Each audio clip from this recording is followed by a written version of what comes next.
we have a conference video for you to watch. That among these are life, liberty, and the pursuit of happiness.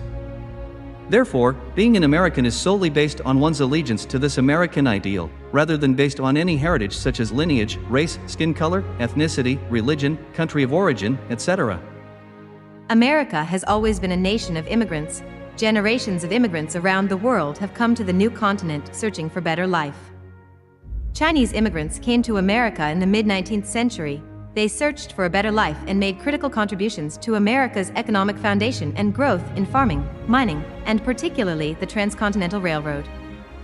In 1868, representing China, Anson Burlingame negotiated the U.S.-China Burlingame Treaty and established friendly relations, bilateral trade, and free flow of immigration between the two countries.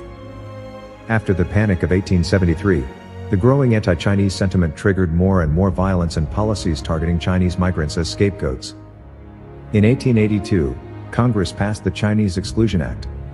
It was the first and only federal law that proscribed entry of one specific group of people entirely based on race, ethnicity. Senator George Hoar from Massachusetts was the only member of Congress who voted against the law, and denounced it as nothing less than the legalization of racial discrimination. Frederick Douglass also firmly spoke out against Chinese exclusion. The subsequent 60 years witnessed more anti-Chinese legislations passed by Congress and states, and numerous violence against Chinese immigrants. The Chinese exclusion laws were subsequently extended to people from other countries in Asia. After the attack on Pearl Harbor in 1941, China became America's ally in fighting Japan. President Roosevelt urged Congress to correct the historic mistake. Pearl Buck S. and her husband formed a citizens' committee to lobby repealing the Chinese Exclusion Act. On December 17, 1943, President Roosevelt signed the Magnuson Act, repealing the Chinese Exclusion Act of 1882. It was the first step to remove discrimination in immigration policy. Following the civil rights movement, our country has made significant progress in expanding the founding ideal to more and more Americans.